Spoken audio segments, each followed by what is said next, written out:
Okay, moving up next, we have Marky on the phone. 3949. You're live on the air. Go right ahead with your question. Oh, how are you this fine Lord's Day, Tovia? Okay, so let's look here. The background, God tempted Abraham, and when he went to offer his son Isaac, Genesis 22, verse 8, and Abraham said, "My son, God will provide himself a lamb for a burnt offering." So they went, both of them together. Now, the normal answer to my question, I haven't asked my question yet, would be when the ram was caught by its horns.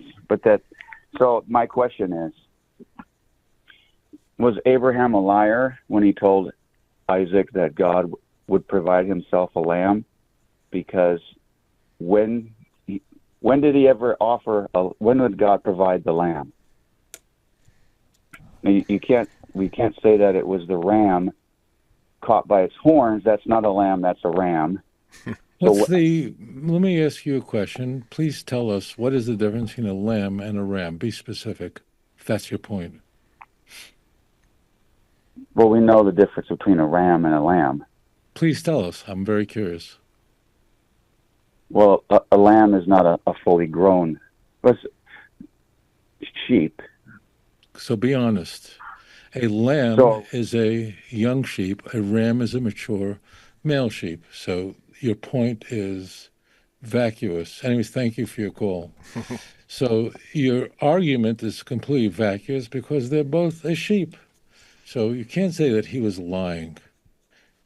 You don't say things like that. And Christians are asking good questions. Look, I appreciate it that you're asking. Thank God you're asking. But that's not a good faith question, because a lamb is a young sheep, usually less than a year old, and a ram is a mature male sheep. It's the same species of animals. It's just not castrated. That's all. Now, if one wishes to, so you can leave that all alone. And the key takeaway of Genesis 22 is that God doesn't want human sacrifices, and he wants only an animal sacrifice. That's the key. Now we can, if we wish, could say that here Abraham was. Now I'm done with the text. I believe that what comes into view is that one day the children of Israel in Egypt would be tested in that, and that's the illusion here. The illusion is that one day the children of Israel are going to be told that they have to take a lamb, same species of ram, take a lamb, and you have to bind it up, and then you have to slaughter it on the 14th day and put the blood on the outside of your doorposts. Okay? Why do you have to do that? Because the lamb was considered a god in Egypt. And if you molest it, that was a capital offense. How do you know what I'm saying is true?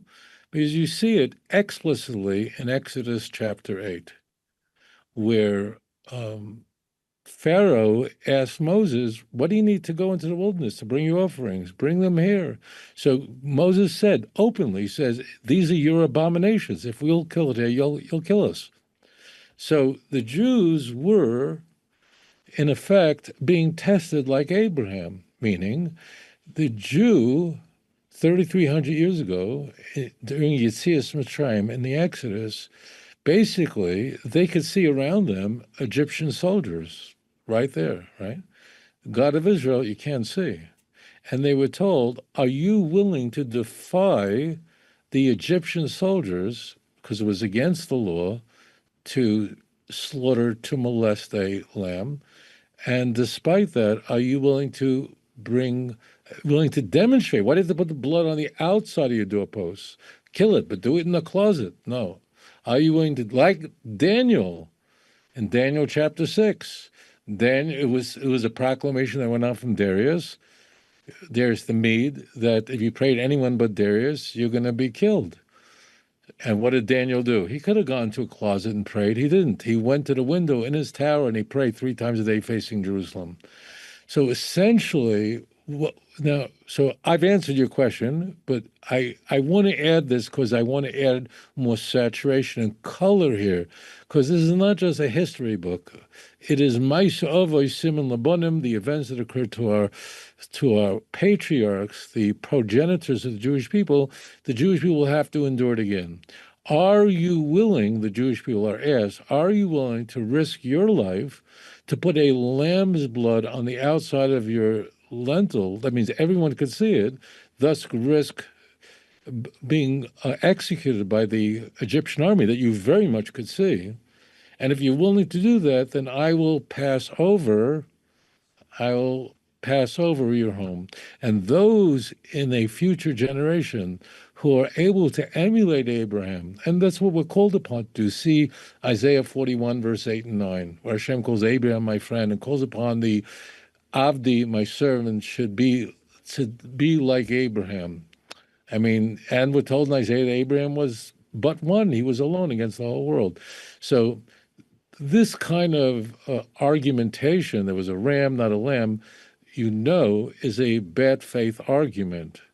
It's silly. That was Abraham lying. It doesn't say a bison. God will provide a bison, which is a totally different species. That's silly. So don't use that. I mean, you could keep using. You know what's strange I found over the years is that many Christians, even though I show them it's all lies, they keep repeating. I'm sure, well, I hope you won't do that again.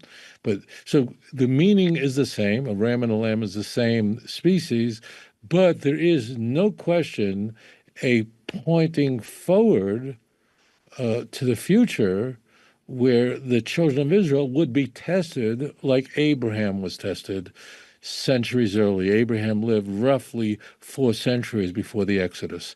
Thank you for your question.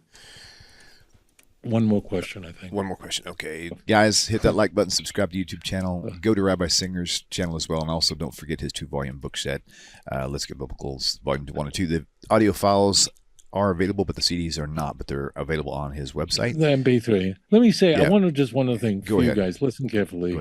No attention to that man. No, listen to me.